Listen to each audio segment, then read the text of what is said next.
Good evening, শুভ সন্ধ্যা। কেমন আছো সবাই? আমি তো কোনো রকমে চলে যাচ্ছে দিনগুলো, আমার ভালো না খারাপ। আর এই শীতের দিনে সন্ধ্যাবেলাতে যদি একটু বিছানায় লেপের মধ্যে ঢোকো, তারপরে আর বেরোতে ইচ্ছা করবে না, না খেতে না রান্না বান্না করতে। মানে খাওয়ার কথা হলে তো তবু একরকম, রান্না বান্নার কথা শুনলে গায়ে আবার 300 ডিগ্রি জ্বর চলে আসবে। তো এই যে ব্ল্যাঙ্কেটটা তোমাদের দাদা এবছর এনেছে, এত সুন্দর ব্ল্যাঙ্কেটটা, কি বলবো। মানে ব্ল্যাঙ্কেটের মধ্যে শুলে আর তোমাদের বেরোতে ইচ্ছা করবে না, তাই না? মানে কিন্তু আমার একটাই দুঃখ যে এই ব্ল্যাঙ্কেটটাও এত দূর থেকে এনেছে, কিন্তু সাদা রঙের কেন আনলো? একটু লাল টকটকে অন্য কোনো কালার আনলে আমি, ওরে বাবরে কি সুন্দর ব্ল্যাঙ্কেটটা, না শুলে বুঝতে পারবো না। এত নরম, এত সফট। আমাদের এতগুলো ভালো ভালো ব্ল্যাঙ্কেট আছে, তিনটে মানে ভালো ভালো ব্ল্যাঙ্কেট আছে, তার মধ্যে মানে কি বলবো, এটা তো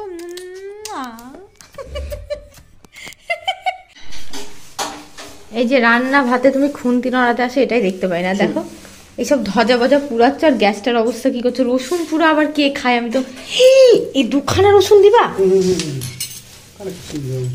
হুম, একখানা রসুন দিবা তা না, দুখানা রসুন পাম করে চড়িয়ে দেবো। আমার হাত নেই, আমি চড়াতে পারবো না। বাপ, পাম করে চড়িয়ে দেবো। একটা কেন ওই রুটি শাখা ওইটা নাও, কেন ওইটার উপরে দুটো টমেটো দাও, তাহলে তো ভালো হবে। দাও, আরেকটা দাও।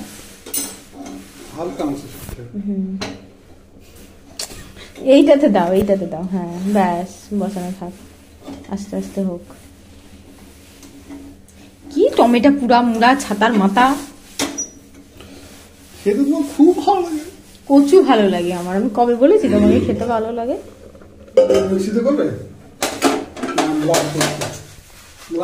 মুগুর নিয়ে আসো একখানা, একটা এত বড় মুগুর নিয়ে আসো, মুগুরে ছেঁচবো। এই হচ্ছে সেই টমেটো পোড়া। যারা একটু রসুনটা বেশি ভালোবাসো তাদের বেশি ভালো লাগবে, যারা একটু কম ভালোবাসো তারা একটু অল্প করে দেবে, তাহলে ভালো লাগবে। তো ও একটু বেশি রসুন পছন্দ করে বলে দিয়েছে। তারপরে মানে থেতো করেছে, টমেটো রসুন কাঁচা লঙ্কা এগুলোকে সব পুড়িয়ে থেতো করেছে। তো রাত্রিরে দুপুরের যে মাছের ঝোলটা ছিল তার সাথে আলু সিদ্ধ দিয়েছি, ডিমের অমলেট করেছি। আর আমার মেয়ে দেখো ঘুমিয়ে গেছে, এত করে ডাকছি তাও ওঠে না। সন্ধ্যাবেলাতে আমাকে বলছিল মা আমার খিদে পেয়েছে, আমি আবার একটুখানি মুড়ি দিয়েছিলাম ওকে চানাচুর দিয়ে। তো ওই মুড়িটা খেয়েটে আমাকে বলে ঘুমালো, মা তুমি কিন্তু আমার জন্যও আলু সিদ্ধ আর ডিম ভাজা করে দিবা, আমি ওইটা দিয়েই ভাত খেয়ে নেবো। আর দেখো এখন ঘুমিয়ে গেছে, আর মেয়ে আমার খাবে না। তো মানে আমার সত্যি কথা খারাপ লাগে যে রান্না করার সময় বলে যে মা আমাকে ডেকো, আমি কিন্তু খাবো, তুমি যেন আমাকে ডাকবা মা, আমি যদি ঘুমিয়ে যাই আমাকে ডাকবা। তারপরে 100 ডাক দিয়েও মেয়ে আমার ওঠে না। ওর একটা মানে খুব বাজে স্বভাব, ছোটোবেলায় ঘুমিয়ে গেলেও ও খেয়ে নিত, কিন্তু এখন বড় হয়ে গিয়ে না ঘুমিয়ে গেলে আর খেতে চায় না। তো আমি একটু গরম গরম ভাত, আলু সিদ্ধ, একটু ডিমের অমলেট নিয়ে নিয়েছি। মানে এতদিন তীর্থ ভ্রমণ করে না, আমি খাওয়া দাওয়া ঠিকঠাক হয়নি, তো অনেকটা রোগা হয়ে গেছি, তো তার জন্য এখন ভাত খেতে আর সমস্যা নেই রাতে। তো খাওয়া দাওয়া কমপ্লিট করে সকালে আবার ব্লগটা স্টার্ট করেছি। ওই যে তোমাদের দাদাভাই টমেটো পোড়া বানিয়েছিল না, ওটার জন্য আমাদের কালকে রাতের আলু সিদ্ধটা মানে রয়ে গেছিলো, তো আলু একটা মেখেছিলাম আর একটা রেখে দিয়েছিলাম। তো আজকে ভাবলাম এটা ফেলে দেবো, তো ফেলে দিয়ে লাভ নেই। তোমাদের দাদার কালকে রাত থেকে একটু জ্বরও হয়েছে, কেমন যেন একটা জ্বর জ্বর ব্যাপার, শরীরটা ওর খুব একটা ভালো নেই, গায়ে গোটা গোটা কী যেন হয়েছে। তো সেই জন্য ও আবার একটু ডক্টরের কাছে গেল। আর আমি ভাবলাম পেঁয়াজ দিয়ে লঙ্কা দিয়ে এটাকে আলু সিদ্ধটাকে মাখি, কারণ আমরা তো মুড়ি দিয়ে এটা খেতে ভালোই বাসি, আর ফেলে দিয়ে কী হবে, ভাবলাম মা মেয়ে দুজন মিলে মুড়ি দিয়ে খেয়ে নেব। আর কালকে রাতেকার আলু, আর শীতকাল বুঝতেই পারছো নষ্ট হয়নি, আর পেঁয়াজ চানাচুর কাঁচা লঙ্কা এরকম করে মেখে পান্তা ভাত দিয়ে খেতে যা ভালো লাগে না, দারুণ লাগে কিন্তু খেতে। সব কথা মাই খেয়েছো, ভাত কথা। তো আমার মেয়ের আবার পান্তা ভাতে ভীষণ লোভ। তো হঠাৎ করে এরকম একটা ব্যাপার হয়ে যাবে সত্যি মানে বুঝতে পারিনি। তোমাদের দাদাভাই হঠাৎ করে পক্স হয়ে গেছে। আমি কিন্তু এটা কালকের থেকেই বুঝতে পেরেছিলাম, ওকে অনেকবার বলছি, ও বলছে না হয়তো অনেক জায়গায় গেছি, অনেক জলে স্নান করেছি, তার জন্য হয়তো এরকম হয় না, ঝুলকুনি হয়, ওরকম কিছু হয়েছে। তারপর আজকে আবার ঠেলে ডক্টরের কাছে পাঠালাম, ডাক্তার তো দেখেই বলে দিয়েছে হ্যাঁ পক্স হয়েছে। তো ওর তো এখন ধরো পরশু দিনকে রাতে ওটা আমরা দেখতে পেয়েছিলাম, কালকে আর বুঝতে পারিনি, কালকে আঁশ টাশ খেয়েছিলাম, আজ থেকে তো একদম নিরামিষ খাওয়া দাওয়া করতে হবে। তো সেই জন্য একবার যেখানে ডাক্তারের কাছে গেছিলো আসার সময় কিছু বাজার করে নিয়ে এসছে, আর ওকে আলাদা করে দিয়েছি, মানে ওকে বিছানাতে দিইনি, বিছানাটা একটু অপরিষ্কার বাসি ব্যাপারটা হয়, তো ওই জন্য সব কাঁচা ধোয়া আমি ধরো কালকে সব কাঁচা ধোয়া করেছিলাম, সেই সব প্রত্যেকটা পরিষ্কার জিনিসপত্র ওকে নিচে বিছানা করে দিয়েছি। ও এখন আজকে তো ধরো 3 দিন হয়ে গেল, মানে 7 দিনের দিন ওকে নিম হলুদ ছোঁয়াতে হবে। তার মানে 3 দিন, তো কাল 4 দিন, 5 দিন, 6 দিন, 7 দিন, মানে এখন 3 দিন, আজকে 3 দিন, 3 দিন, 4 দিন, 5 দিন, 6 দিন, মানে এখন পরপর 4 দিন, মানে আজ থেকে 4 দিন পর্যন্ত আলাদা, মানে মানে খুব পরিষ্কারে রাখতে হবে, বাসি জিনিসে রাখা যাবে না, এরকম একটা ব্যাপার। চলো একবার দেখাই তোমাদেরকে। আর আমাদের নাকি নিয়মে মাথা আঁচড়াতে হয় না, সিঁদুর পরতে হয় না, এগুলো আমাদের নিয়ম। আমার শাশুড়িমায়ের কাছে ফোন করে যেটা জানতে পারলাম। এসে প্রচুর চপ্পল, সেগুলোকে ধুয়ে দিলাম, ওটা ধুতেই আমার 1 ঘন্টা লেগে গেল। আর এখানে বাজারটাকে ঢেলে রেখেছে, বাজারে বাঁধাকপি এনেছে, ফুলকপি, উচ্ছে, শসা, শিম, টমেটো, তারপরে হচ্ছে পেয়ারা, পাতি লেবু আছে, কাঁচা কলা, আর মেথি ভেজানো জল খাওয়া ভালো, মেথি জল। তারপরে হচ্ছে তোমার, আমার ব্রাশটা হারিয়ে গেছে বলে আমার একটা ব্রাশও এনেছে। আর এই দেখো, তিধা তো প্রজেক্ট করছিল, বদমাইশিও করছে, পড়ছেও না। বিছানার অবস্থাটা দেখো, এদিকে হারমোনিয়াম, এদিকে এখন যা আছে থাক। আর এই যে এটা পুরোপুরি মানে নিচেই দিয়েছি আর কি, আলাদা করে এক সাইডে 2টো পাটি পেতেছি, তারপরে একটা মোটা আর কি, ওর যে 17 ইঞ্চিগুলো হয় সেটা দিয়েছি, তার উপরে একটা কাঁথা দিয়েছি, তার উপরে একটা কম্বল দিয়েছি, তার উপরে মানে এই বিছানার চাদরটা দিয়েছি। এবার এই চাদরটা কী করবো বলো তো, প্রত্যেক দিন পাল্টে দেবো, মানে আজকে পাতলাম তো, আজকে এটা পাল্টে আবার নতুন একটা পেতে দেবো, আবার পরের দিন আবার ওটা কেচে দিয়ে এটা পেতে দেবো। তাহলে কী হবে, মানে সবসময় পরিষ্কার পরিচ্ছন্ন ব্যাপারটা হবে। এখন ঘরে গঙ্গা জল ছিটাতে হয়, সকাল সন্ধ্যা ধূপধুনো দিতে হয়, এটা আর কি নিয়ম। আর কিছু টুকটাক কাচার আছে, এই ট্রলিটা তো এখনও খুলেই নি, আজকে কখন কি করব আমি তো কিছুই বুঝতে পারছি না। দেখা যাক, আস্তে আস্তে হোক। জুতোগুলো ধুয়ে দিলাম, ওটাতেই অনেকটা টাইম লেগে গেল। তো টুকটাক যে কটা আছে ওটা কেচে দিই। তো জামা কাপড়গুলো এখন তো স্নান করতে হয় না 3-4 দিন মতো, তো তেল মাখতে হয় না কিছু। এখানে ওর বাসি জামা কাপড়গুলো ছেড়ে দিয়েছে, এটাকে ধুয়ে দেবো, তাহলেই হয়ে যাবে। এবার আমার কি ইচ্ছা ছিল বলো তো, আমার ইচ্ছা ছিল আমি বৃন্দাবন থেকে ঘুরে আসব, ঘুরে আসার পরে মানে 2 দিন একটুখানি বাড়িতে থাকবো, কারণ বুঝতেই পারছো প্রচুর জামা কাপড়, এগুলো একটুখানি গুছিয়ে না নিলে না আবার বেরোনো, মানে তোমার একটা কেমন যেন ভালো লাগে না।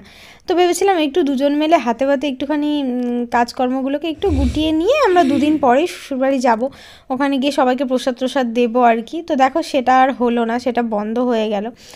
তো কি আর করা যাবে। কিন্তু একটা জিনিস আমার সত্যি কথা বলতে ভীষণই খারাপ লাগে, সেটা হচ্ছে আমি জানি না আমার পুরো ব্লগটা তোমরা আজকে যারা দেখবে তারা এই বিষয়টা বুঝতে পারবে, বাদবাকি যারা স্কিপ করে দেখবে তারা বুঝতে পারবে না। তো মানে কিছু ক্ষেত্রে কি হয় বলো তো, তুমি যদি মানুষের সাথে একটু কন্ট্যাক্টটা বন্ধ করে দাও, ধরো মানে আমি দেখেছি এরকম, আমার নিজের মানুষদেরকে দিয়ে আমি দেখেছি যে মানে কেউ আর কি, মানে আমি কন্ট্যাক্ট করি কিন্তু কেউ আর কি তেমনভাবে কন্ট্যাক্ট রাখে না, আমার নিজের মানুষদের কথা বলছি আমি আর কি।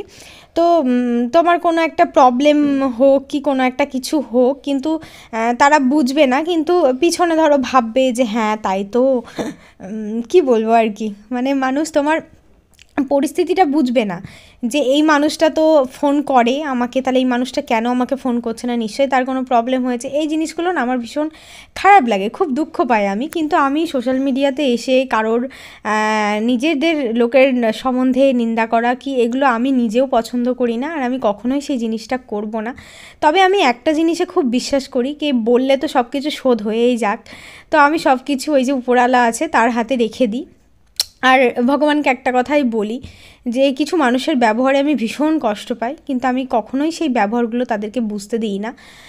মাঝে মাঝে খুব মনে হয় যে সত্যি আমি সবার জন্য এত ভাবি, সবার জন্য এত করি, কিন্তু দিন শেষে সত্যিই মানে আমার জন্য কেউ সত্যিই ভাবে না, মানে আমার হাজব্যান্ডের জন্য কেউ ভাবে না, আমার জন্য কেউ ভাবে না, ঠিক আছে।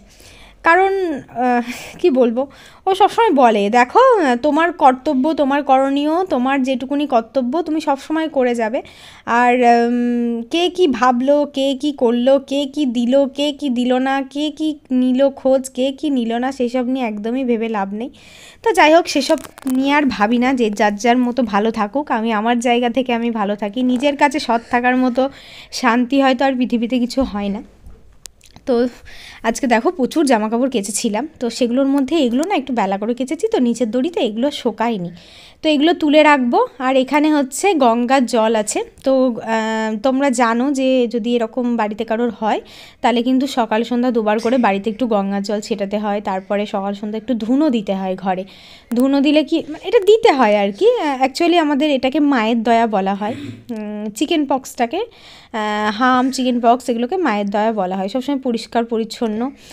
আর আমি প্রচুর জামা কাপড় কেচেছি, তোমাদেরকে একবার দেখাই। এই যে দেখতে পাচ্ছ এই চৌকিতে যতগুলো দেখছো না, এগুলো সব আমি এই 2-3 দিনে কাচলাম।